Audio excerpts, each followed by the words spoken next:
Our stories weave together like fabric in the hand of a seamstress. Every thread is a part of a beautiful tapestry our Creator has envisioned from the beginning. What a privilege it is to be used in His creative design, even if our part is just as one single thread.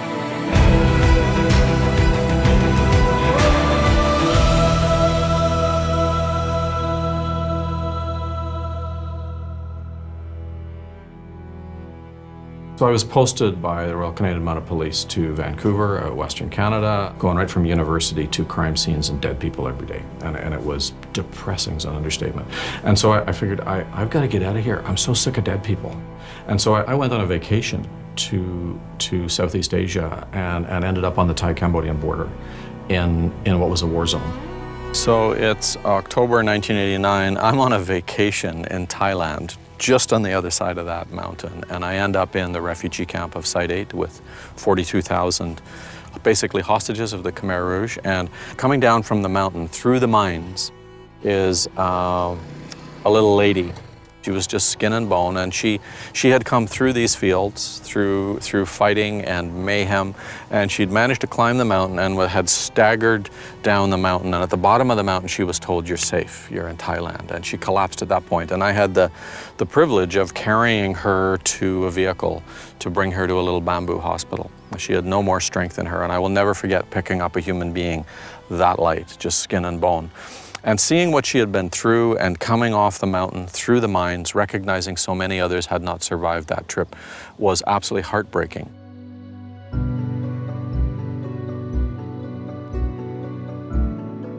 So I came home from that first trip, wanting to learn about what I had experienced, and I discovered a horrendous history of genocide, one of the most powerful and abusive revolutions in the 20th century that had killed millions, leaving the country absolutely shattered and traumatized.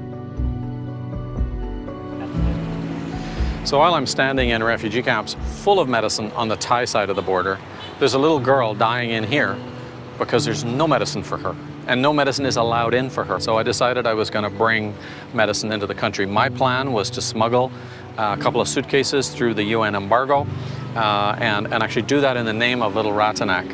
Little did I know that those couple of suitcases would become 9 tons, and then I had to learn to smuggle 9 tons of contraband medicine through a UN embargo into Cambodia.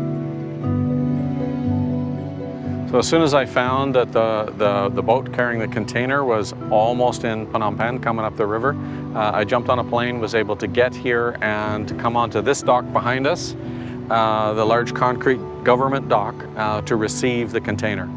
And so it was very exciting for me to actually have a container here and then work for its release so that it could be distributed to poor people that desperately needed the medication. Ratanak, where it started as an organization, was not a specialist organization because everywhere you looked there was needs, no matter what it was. So if there were no schools, we would try and build a school. If the clinics had been destroyed, we would rebuild the clinics. And so the desire was to serve wherever needed, and the needs were everywhere, wall-to-wall needs. The big shock was that even though the peace process was fully in place, the Khmer Rouge were not great keepers of peace, and they would roll through and destroy everything in their path. And one of the things they destroyed was this clinic. And so we just raised money, we just built this clinic. And now I'm faced with the fact that I've got to go back to donors. So I went back to some of you maybe watching who were donors and said, well, remember that clinic we built? It's gone. What a waste of money. And I expected everybody to walk away and sort of say, we're done with this. Like, what a waste of time. And yet what I discovered was those who supported us became indignant. And they said, no, I gave you $100 towards that clinic. Here's $200. You go rebuild. And so we rebuilt. This is the rebuild clinic. Over 30 years on, this is still operating. And so that kind of tenacity to just keep going has sort of been central for Ratanak, I think, where you keep going. Even if the circumstances are really ugly and really difficult, we have a responsibility to care for people we say we care for, and we do it. So I'm happily doing relief and development for a country I've grown to love, but I'm still very much in the police. I'm doing full-time police work. I was assigned a file in Canada of a Canadian who was raping and abusing, torturing women in Canada. And when he was arrested, they seized his videos of his torture sessions, and mixed in with, I think it was 67 victims, were 7 little prepubescent Asian girls. And we tracked those kids to a community called Svaipak. And that was to start a whole new area of Ratanak in terms of working with child exploitation. So these were the kind of environments, this was the environment we were walking through with police officers, checking off how we identify each and every building. We got the evidence we needed, and the Canadian perpetrator involved in that was prosecuted and convicted and went to prison. And in the whole process, we discovered that those 7 kids had already been rescued, and I had the privilege of seeing them at a distance. One of the buildings behind me was a place notorious, and upstairs in it there was a room called the Pink Room, where children were raped for the first time. And so in partnership with Canadian churches, we started to introduce this whole ugly world, and a team was sent from a church in Vancouver who came and smashed out the rape cubicles and made it an open space so that Vacation Bible School could start right in the middle of the brothels here. Brian called me to tell me about this opportunity that he thought would be great for a church. Got a team of 10 together, and we went. And we demolished the interior of the building. The whole experience, I remember going back to our hotel. We were all in a van together, there was 10 of us. And going back to the hotel, and it just had the sense of so I said to everybody, I hope we all understand that this may be the single most important thing that we ever do.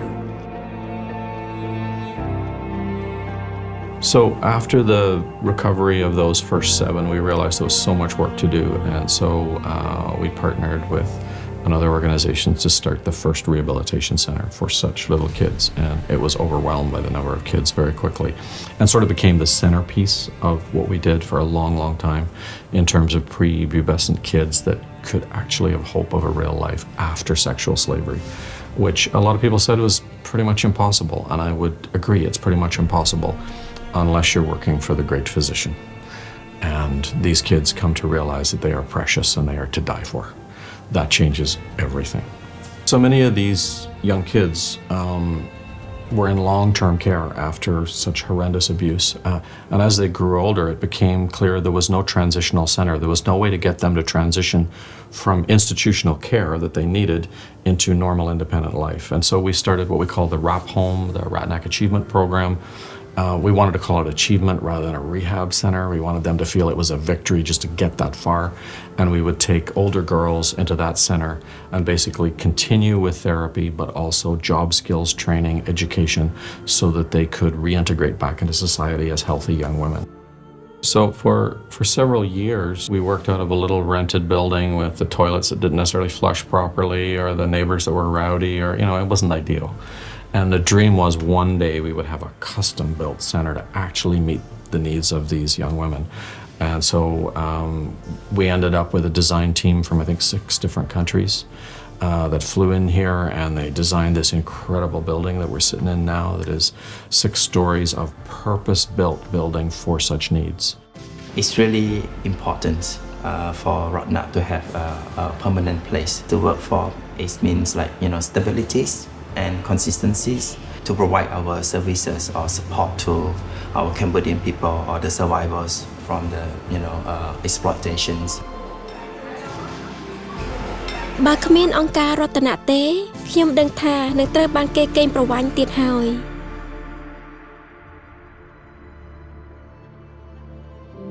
When I was at the refugee camp in Thailand, we left from Cambodia because of a chaotic environment. The situation living there, people just try to survive, and even the water, we don't have a clean waters. So that image become like more, passions for me when I hear that survivor, because they confront a lot of situation beyond explanations, and they are here. They need our support. We want to let them know that There are people think about them, care about them, and we want to bring hope and joy to their life after the brokenness. វាជារឿងដែលមិនគួរឲ្យជឿដែលខ្ញុំអាចត្រឡប់មកផ្ទះវិញបានខ្ញុំគ្មានសង្ឃឹមថានឹងបានមកផ្ទះវិញទេតែឥឡូវនេះខ្ញុំកំពុងនៅជាមួយក្រុមគ្រួសាររបស់ខ្ញុំនៅពេលខ្ញុំត្រូវការជំនួយសម្រាប់កូនដែលទើបនឹងកើតរបស់ខ្ញុំស្រាប់តែអង្គការរតនៈបានបង្ហាញខ្លួនហើយជួយដល់រូបខ្ញុំ So really the centerpiece of our work now is not so much domestic, it's being able to seek after those who have been sold overseas. Young Cambodian lives that are devastated. If there's one thing worse than being a slave and prostituted in your own country, it's being enslaved and prostituted in another country. You don't even have rights to be there, you're illegal. You've been sold your product. And we have the privilege now of bringing them back, bringing them to this center and telling them, no, we have health care for you, we have education for you, we can actually support your whole family as you reintegrate back into a society that you couldn't survive in before. You were destitute, and so now there's hope. So really the center now is all about restoring lives back to their communities where they're safe and in a safe way. So all of us that we do here in Ratanak, so to bring the real transformation to the life of client, both in our technical area in providing service here, in restoring the life of client, both in the transitional home as well as in the community. And besides, we also working as partnership with other NGO, including the government, as a main partnership to do some policy change, that is really beneficial to have the lives those survivors. Awareness of human trafficking is one of the keys to prevent people from being trafficked, so they know the risks. But if they're hungry enough, they will still take the risks. So the added dimension that we've really focused on lately is figuring out in communities who are the poorest families, the hungriest, the ones desperate enough that even if they know, they'll still make really bad decisions on that perfect job that doesn't exist, that it's a lie from traffickers. So really teaching them, giving them powers economically so that they can actually earn a living wage, etc., actually protects them. And that's the focus we've got now. There is a female client who said to me that this is my first time in my life that someone has come to teach me and provide me resources to start a dream career without wanting to get anything back from me. She said that I've got a lot of problems along the way, but Ratanak didn't quit on me. Yeah, how does this happen? And it's all because of the love of Jesus Christ. That's remind me of Ratanak visions. And I feel inspired to be a part of Ratanak family to bring life transformation for our Cambodian people. ខ្ញុំចង់សន្សំលុយដើម្បីឲ្យកូនខ្ញុំបានចូលរៀនពីព្រោះនៅពេលនាងមានចំណេះដឹងនាងនឹងមិនត្រូវបានគេជួញដូរដូចជាខ្ញុំឡើយ From the very beginning, this has been about honoring Cambodians and bringing life to Cambodia, both the people and the systems of this country. And over the years, we've been able to see that develop, where we now have a staff of somewhere about 80 that are all young Cambodians. It's so exciting for me. And they are rebuilding their nation, and we're just coaching and encouraging and celebrating them as they do that. That, I think, is the DNA of Ratanak, and the legacy of a little child years ago, that we would see this country healthy, safe, strong, a place of joy. That's the goal.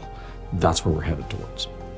At Ratanak, we are passionate of serving vulnerable people, survivors who experience trafficking, exploitation, and I am truly believe that we are here to serve one another, just like Jesus did. He came to serve, not to be served by others. When taking on a challenge of trying to restore and bring hope to a nation such as Cambodia, it's not something you can do yourself. It's not a singular thing. It's a very complex thing and it involves a lot of people. And so I'm indebted to my family. I'm indebted to those who came alongside as board members in Canada, as Canadian staff, the Cambodian staff that do all the heavy lifting over here. It's really challenging work. The Cambodian government that have trusted us with so much, the Canadian government that have encouraged us in so much. There's so many different elements to this to make this work, but it works because of that team. Ratanak's legacy, the legacy I would desire for this country, is one it deserves, and that is freedom and hope and dignity. And that is achievable. It is absolutely achievable, and we've seen it in thousands of lives. We can see it in thousands of more. For 35 years, threads of courage and healing have been woven into a story of hope. But the work is not finished. Join us and be a part of the tapestry our Creator is weaving together, to see a Cambodia where every person lives in dignity and knows the love and hope of Christ. Together for freedom. Together for freedom. Together for freedom. Together for freedom.